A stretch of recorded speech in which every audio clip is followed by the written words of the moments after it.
Hi అండి. తెలుగు కథల ప్రపంచంకు స్వాగతం. ఇవాళ డాక్టర్ కెవి రమణారావు గారు రచించిన మంచివాడు అనే కథను వినేద్దామండి. పరంధామ పనిచేస్తున్న ఆఫీసు ఆవరణలో చెట్టు కింద స్కూటీ పెట్టి తాళమేశాక ఒక నిమిషం తటపటాయించింది సునంద. తనకు పరంధామతో పెళ్లి చూపులు కూడా జరిగాక తన తండ్రి అతన్ని తిరస్కరించాడు. 3 నెలలు తిరగకుండానే సహాయం కోసం అతని దగ్గరికే వెళ్తోంది. సబబు కాదేమో అనిపించింది. పరంధామ చాలా మంచివాడు, అలా అనుకోడు, తప్పకుండా వెళ్ళు అని వేణు అన్నయ్య చెప్పింది మరోసారి గుర్తు చేసుకుంది. కర్చీఫ్తో నుదురు అద్దుకొని ఆఫీస్ వైపు నడిచింది. పరంధామ రూమ్ కనుక్కొని వెళ్లేసరికి అతను కంప్యూటర్ ముందు దీక్షగా పనిచేసుకుంటున్నాడు. వెళ్లి ఎదురుగా నిలబడింది. అలికిడి అవటంతో తలెత్తి ఒక్క క్షణం చూసి పలకరింపుగా నవ్వి కూర్చోండి అన్నాడు పరంధామ. ఏమీ జరగనట్టు అతను చిరునవ్వుతో పలకరించడం ఆమెకు ఆశ్చర్యమైంది. మా నాన్నకు వైరల్ ఫీవర్, రాలేకపోయారు. పక్క ఆఫీసులో ఆయన పెన్షన్కు సంబంధించిన పని ఉంది అని వివరాలు చెప్పింది సునంద అస్థిరంగా నిలబడి. పదండి అని అతను పని ఆపేసి బయలుదేరాడు. పక్క ఆఫీసులో సునంద తండ్రి పనిచేసే మనిషి పరంధామను చూడగానే లేచి నిలబడి సాదరంగా ఆహ్వానించాడు. అతనికి తాము వచ్చిన పని గురించి చెప్పాడు పరంధామ. అతను కాంతయ్య ఫైలు తీసి చూసి కావలసిన వివరాల లిస్టు, మెయిల్ అడ్రస్ రాసిచ్చి, ఈ వివరాలు మెయిల్ చెయ్యండి, వారం రోజుల తర్వాత ఆర్డర్ కాగితం తీసుకెళ్ళండి, పరంధామ చెప్పాక ఇక ఆగేదేమీ ఉండదు అన్నాడు నవ్వుతూ. అతనికి కృతజ్ఞతలు చెప్పి బయటకు వచ్చారు. ఆఫీసు ఆవరణలో పరంధామను అందరూ అభిమానంగా పలకరించటం గమనించింది సునంద. నాన్న ఇతన్ని అప్రయోజకుడి కింద కొట్టేశాడు, ఇతనలా అనిపించడం లేదే అనుకుంది. అతని గురించి ఇంకా తెలుసుకోవాలనుంది సునందకు. మీకు అభ్యంతరం లేకపోతే కాఫీ తాగుదామా అంది సునంద దూరంగా ఉన్న క్యాంటీన్ వైపు చూస్తూ. ఎత్తైన చెట్ల నీడల్లో ఆ మధ్యాహ్నం చల్లగాలి వీస్తోంది. క్యాంటీన్ పైకప్పంతా రాలిన గుల్మోహర్ పూలు పరుచుకున్నాయి. క్యాంటీన్ ఖాళీగా ఉంది. పరంధామ కనిపించగానే ఓనరు వచ్చి మర్యాదగా వాళ్ళని తీసుకెళ్లి కూర్చోబెట్టి కాఫీ తీసుకురావడానికి వెళ్ళాడు. కాసేపు ఒకదానికొకటి అతకని విషయాలు మాట్లాడాక, మీ సంబంధం మా నాన్నకు అమ్మకు ఇష్టం లేకపోయింది అంది సునంద అతని వైపు చూడకుండా. మరి మీ అభిప్రాయం ఏమిటి అని పరంధామ అడగలేదు. అలా అడుగుతాడని ఆశించి భంగపడినట్టు ఆమె ఒకసారి కిటికీ అవతల పసుపుపూల చెట్టు వైపు చూసింది.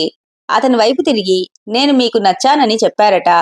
నేనంత అందంగా ఉండను కదా, పైగా ప్రైవేట్ స్కూల్లో టీచర్ని. పరిహారంగా పెళ్లి కొడుకులు కట్నం ఎక్కువ అడిగారు. అది నాకిష్టం లేకపోవడం వల్ల నాకింకా పెళ్లి కాలేదు. మీకు నేనెలా నచ్చాను అంది. అందం, రంగుల గురించి నాకంతగా తెలియదు. కొంతమంది కొలమానాలు ఏర్పరిస్తే మిగతా వాళ్ళు ఇతర కట్టుబాట్లలాగే వాటిని అనుసరిస్తారనుకుంటా. ఒక స్త్రీ ఒక పురుషుడు కలిసి జీవించటానికి ఇద్దరూ ఇష్టపడటం మినహా మిగతావన్నీ అంత ముఖ్యమని నేను అనుకోను అన్నాడు పరంధామ. మా నాన్న అబ్బాయిని ఎంపిక చేసేటప్పుడు అతని ఆస్తిపాస్తులు, ఉద్యోగం, బాధ్యతల గురించి తెలుసుకునేవాడు అంది. పరంధామ చిన్నగా నవ్వి, వాటన్నింటిలో నేను మీ కనీస స్థాయి కంటే కిందనే ఉన్నట్టున్నాను అన్నాడు. అతని ముఖంలో ఏ భావమూ లేదు. దేని గురించి ఇతను ఎక్కువగా ఆలోచించడేమో అనుకుంటూ ఆమె అతన్ని కన్నార్పకుండా చూసింది. సాదా దుస్తులు, వెనక్కి దువ్విన చుట్టూ, చల్లని పెద్ద కళ్ళు, తీరైన ముక్కు, స్వచ్ఛమైన నవ్వు, తీరిగ్గా చూస్తే బాగానే ఉన్నాడు అనుకుంది. కాఫీ తాగడం అయింది.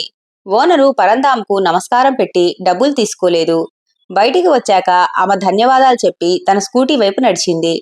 వేణు సునందకి పరంధామకి కామన్ చుట్టం. పెళ్లి సంబంధం తెచ్చినప్పుడు వేణు చెప్పిన మాటలు గుర్తొచ్చాయి ఆమెకి. పరంధామది గవర్నమెంట్ ఉద్యోగం, నిజాయితీ గల మనిషి, ఇతరుల విషయాల్లో తలదూర్చడు, అందరికీ చేతనైనంత సాయం చేస్తాడు. పక్షవాతంతో 10 ఏళ్లుగా మంచం మీదున్న తల్లిని అన్ని విధాలా అతనే చూసుకుంటున్నాడు, చాలా మంచివాడు అని చెప్పాడు. పెళ్లి చూపులయ్యాక కాంతయ్య విడిగా సమాచారం సేకరించి, పరంధామకు డబ్బు లక్ష్యం కుదురు లేవు, కష్టాల్లో ఉంటే కొత్త వాళ్ళైనా సరే సొంత డబ్బు ఖర్చు పెడతాడు, పేద విద్యార్థులకు ఫీజులు కడతాడు, ప్రభుత్వ ఆసుపత్రిలో పేద రోగులకు సేవ చేస్తాడు, నెలాఖరున మిగిలేదేమీ ఉండదు. 150 గజాల జాగాలో 3 గదుల పాత ఇల్లు తప్ప మరో ఆస్తి లేదు. మరో స్థలమో ఇల్లో కావాలన్న దృష్టే లేదు. వట్టి అప్రయోజకుడు అని తేల్చి ఈ సంబంధం వద్దన్నాడు. ఇతను అప్రయోజకుడిలా లేడే, నాన్న అంచనా వేయడంలో పొరపాటు జరిగినట్టుంది అనుకుంది సునంద స్కూటీ స్టాండ్ తీస్తూ. వారం రోజుల తర్వాత పరంధామ నుంచి సునందకు ఫోన్ వచ్చింది. మీ నాన్నగారి పని అయింది. అతను ఆర్డర్ కాగితం నాకిచ్చి వెళ్ళాడు. మీరెప్పుడైనా వచ్చి తీసుకోవచ్చు.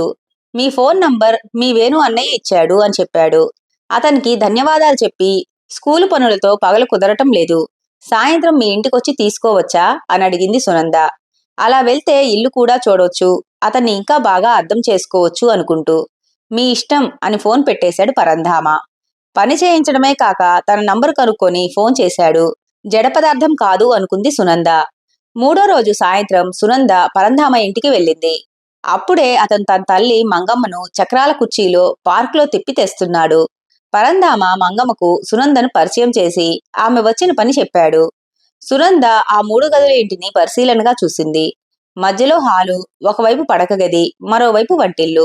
పుస్తకాలు తప్ప వాషింగ్ మెషిన్, కంప్యూటర్, సోఫా లాంటి సామాన్లేవీ లేవు. పడక గదికి మంగమ్మ కోసం ఏసీ పెట్టించి ఒక ఆసుపత్రిగా మార్చాడు. తలవైపు పైకి లేచే ఆసుపత్రి మంచం, ర్యాకుల నిండా మందులు, బట్టలు, డైపర్ల డబ్బాలు ఉన్నాయి. అటాచ్డ్ బాత్రూంలోంచి సన్నగా ఫినాయిల్ వాసనొస్తోంది. పరంధామ వంటగదిలోకి వెళ్ళాడు. సునంద మంగమ్మ దగ్గరే కుర్చీలో కూర్చొని ఎలా ఉంది మీ ఆరోగ్యం అని అడిగింది. క్రితం జన్మలో ఏం పాపం చేశానో తల్లి, రోగం బాగవకుండా ప్రాణం పోకుండా ఇలా వాడి నెత్తిన కూర్చున్నాను. నన్ను వెంటనే తీసుకుపో స్వామి అని రోజూ మొక్కుతున్నా ఆ భగవంతుడికి ఇంకా దయరాలేదు అంది మంగమ్మ. పరంధామ మిమ్మల్ని కంటికి రెప్పలా చూసుకుంటున్నారు కదా, త్వరలోనే మీ ఆరోగ్యం బాగైపోతుందిలేండి సానుభూతిగా అంది సునంద. పాపం బిడ్డ నా పనంతా వాడే చేస్తాడు. వంట చేసి పొద్దున్న రాత్రి తినిపిస్తాడు, మందులు వేస్తాడు. రాత్రిళ్ళు ఇక్కడే మడత మంచం వేసుకుని సాయంగా పడుకుంటాడు. చెప్పడానికి నాకే సిగ్గుగా ఉంది. అర్ధరాత్రిళ్ళు బాత్రూంకి తీసుకెళ్తాడు. డైపర్లు మార్చుకోవటంలో కూడా సాయం చేస్తాడు. వాడి మనసు అద్దం తల్లి అద్దం అంది. మరి ఆయన ఆఫీస్కెళ్ళినప్పుడు అని అడిగింది. మరో ఆడమనిషి లేని ఇల్లు. వాడు లేనప్పుడు నా పనులు చేయటానికి ఒక ఆమెను పెట్టాడు. ఆమెను తల్లిలాగే చూసుకుంటాడు. మీరు చాలా అదృష్టవంతులు.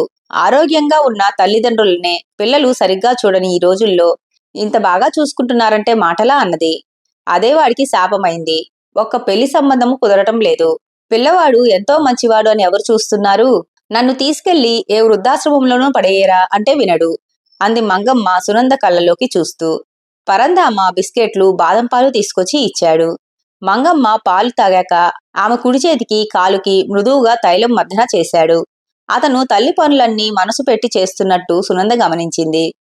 పరంధామ వారిస్తున్నా వినకుండా ఖాళీ కప్పులు తీసుకెళ్లి పెరట్లో పెట్టింది సునంద. పెరట్లో జాజితీగ, మల్లె, నందివర్ధనం, నైట్ క్వీన్ మొక్కలున్నాయి. ఇతనికి తెల్లపూలంటే ఇష్టమా అనుకుంది.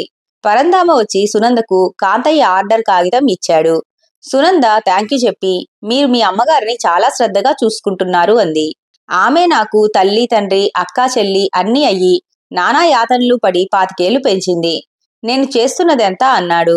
అతని సమక్షంలో ప్రశాంతంగా, ధైర్యంగా ఉన్నట్లు అనిపించింది సునందకు. సునంద మంగమ్మకు వీడ్కోలు చెబుతూ ఉండగా ఇంటి ముందు ఆగిన పెద్ద కారులోంచి తెల్లకోటు, స్టెతస్కోపుతో ఒక డాక్టర్ లోపలికొచ్చాడు. పరంధామ సునందకు ఆయన్ని ఆ ఊరిలో పేరున్న తీరికలేని న్యూరాలజిస్టుగా పరిచయం చేస్తూ, మీరు మా అమ్మను చూడటానికి వద్దన్న ప్రతి సాయంకాలం వస్తారు అన్నాడు నవ్వుతూ. డాక్టర్ నవ్వి మంగమ్మను పరీక్షిస్తూ, ఇవాళ ఒంట్లో ఎలా ఉంది మామగారు అని అడిగాడు. మొండి ప్రాణం, బాగానే ఉంటుంది బాబు. నా కోసం యమభటులు రావటం లేదు. వాడికి పెళ్లి అవటం లేదు అంది మంగమ్మ నిరసనగా.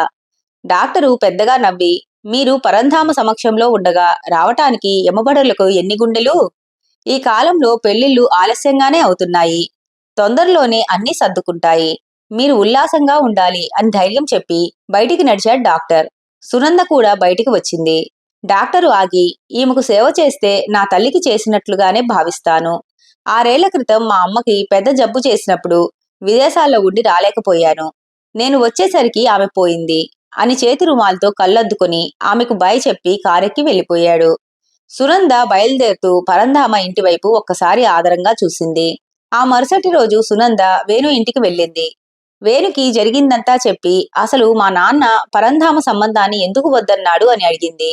పెళ్లి చూపులయ్యాక నేను మాట్లాడటానికి వచ్చిన రోజున నువ్వు ఇంట్లో లేవు. జరిగినదంతా చెబుతాను విను అని ప్రారంభించాడు. ఆ రోజు వేణు వెళ్లేసరికి ఇంట్లో కాంతయ్య, సునంద తల్లి భాగ్యమ్మ ఇద్దరే ఉన్నారు. కాఫీలయ్యాక పరంధామ విషయం ప్రస్తావించి మరోసారి ఆలోచించండి అన్నాడు వేణు.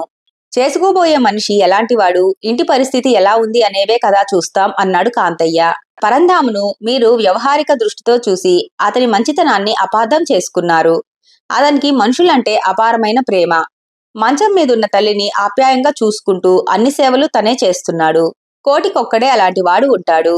పరంధామును ఊళ్ళో వాళ్ళంతా గొప్ప గౌరవంతో చూస్తారు. డాక్టర్లు ఇంటికే వస్తారు. మార్కెట్కెళ్తే కూరలమ్మే వాళ్ళు అతనికి ఉచితంగా ఇవ్వటానికి పోటీ పడతారు. మందుల షాపుల్లో అన్నీ తక్కువకే ఇస్తారు. మండీ బజారులో పెద్ద సేట్లు అతను షాపుకెళ్లగానే లేచి నిలబడతారు, వివరించాడు వేణు. అది సహజమైన గౌరవం కాదు. వాళ్ళు చూపించలేని మంచితనాన్ని, తల్లి పట్ల ప్రేమని అతను చూపిస్తున్నాడని అపరాధ భావంతో గౌరవిస్తున్నారు. అతని పట్ల గౌరవం నిజమే అయితే వాళ్ళు తనలాగా ఉండొచ్చుగా. ఏది, ఎక్కడున్నారు? అదే రుజువు. పరంధామ మరొకరిని తప్పుపట్టాడు కాబట్టి సరిపోయింది. లేకపోతే వాళ్ళందరికీ శత్రువైపోయుండేవాడు అని జవాబిచ్చాడు కాంతయ్య. అయితే పరంధామ మంచితనానికి ఏమీ విలువ ఉండదా అనన్నాను. ఎందుకు లేదు? అందరూ మంచివాళ్లలాగే అతన్ని మహానుభావుణ్ణి చేసి ఎత్తులో కూర్చోబెట్టి గౌరవిస్తున్నారు. ప్రపంచం మంచిని ప్రబోధిస్తుంది గాని మంచి వాళ్ళని కలుపుకోదు. ఇదే లోకం పొకడా అన్నాడు. నిజం చెప్పండి. అతను ఊరి వాళ్ళ మీద ఖర్చు పెడతాడని, తన కోసం మిగుల్చుకోడని, రేపు భార్య కూడా ఆ ఇరుకింట్లో అతని తల్లికి సేవ చేయాల్సి వస్తుందని ఇవేగా మీ అభ్యంతరాలు? భవిష్యత్తులో వాళ్ళ పరిస్థితి బాగుండొచ్చుగా అన్నాడు వేణు కొంచెం ఆవేశంగా. పరంధామ నిజంగా మంచివాడు. అందుకే నాకు భయం. అతని మంచితనం తెచ్చిపెట్టుకున్నది అయ్యుంటే నాకు భరోసాగా ఉండేది. ప్రపంచం ఇప్పట్లో మారదు. అతనికి జీవితాంతం కష్టనష్టాలు తప్పవు. తెలిసి నా కూతుర్ని కష్టాల పాలు చెయ్యలేను తేల్చి చెప్పాడు కాంతయ్య. భాగ్యమ్మ కలగజేసుకుని ఇంకో సంబంధం కుదిరేట్టు ఉంది వేణు. అతను విడాకులు తీసుకున్నాడని ఆలోచిస్తున్నాం. కుర్రవాడు పెద్ద ఉద్యోగస్తుడు, స్థితిపరుడు. మేం కూతురు సుఖం చూడాలి కదా అంది. మంచివాడు రెండో పెళ్లివాడి కంటే తక్కువైపోయాడా?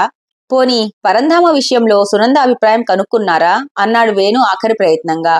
మిగతావన్నీ బాగున్నప్పుడే కదా అమ్మాయిని సంప్రదిస్తామంది భాగ్యమ్మ. ఆ తరువాత వేణు కోపంగా వెళ్ళిపోయాడు.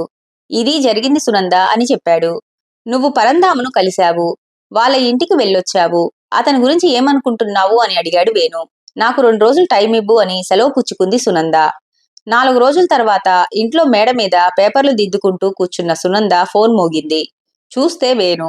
నువ్వు పరంధామ ఇంటికి వెళ్ళొచ్చావు కదా. మీ నాన్నతో మరోసారి పెళ్లి విషయం మాట్లాడమని మొన్నట్నుంచి మా మంగమ్మత్త రోజూ ఫోన్ చేసి నా ప్రాణం తీస్తోంది. ఏం చేయమంటావు అన్నాడు నవ్వుతూ. మా నాన్న ఈ మధ్యే నీరసం నుంచి తేరుకున్నారు. పరంధామను కలిసి విషయం రేపు చెప్పాలని అనుకుంటున్నాను. నువ్వు కూడా ఓసారి మాట్లాడు అంది సునంద. నువ్వేదైనా మీ నాన్నతో సానుకూలంగా చెప్తేనే కదా నేను ఆయనతో మాట్లాడటానికి రాగలను అన్నాడు వేణు. కష్టమైనా సరే మంచితనం అంతరించిపోకుండా తోడుగా నిలబడాల్సిన అవసరం గురించి మా నాన్నకు చెబుతాను. వచ్చి మాట్లాడు. ఈసారి మా నాన్న ఒప్పుకోవచ్చు. కాదు కాదు ఒప్పుకుంటారు అంది సునంద నవ్వుతూ. ఇంతటితో కథ కంచికి మనం ఇంటికి. ఈ కథ గనుక మీకు నచ్చినట్లయితే లైక్ చేసి, షేర్ చేసి, కామెంట్ చేసి మన ఛానల్కి సపోర్ట్ చేసేయండి ఫ్రెండ్స్. ఇక ఉంటానండి. By by.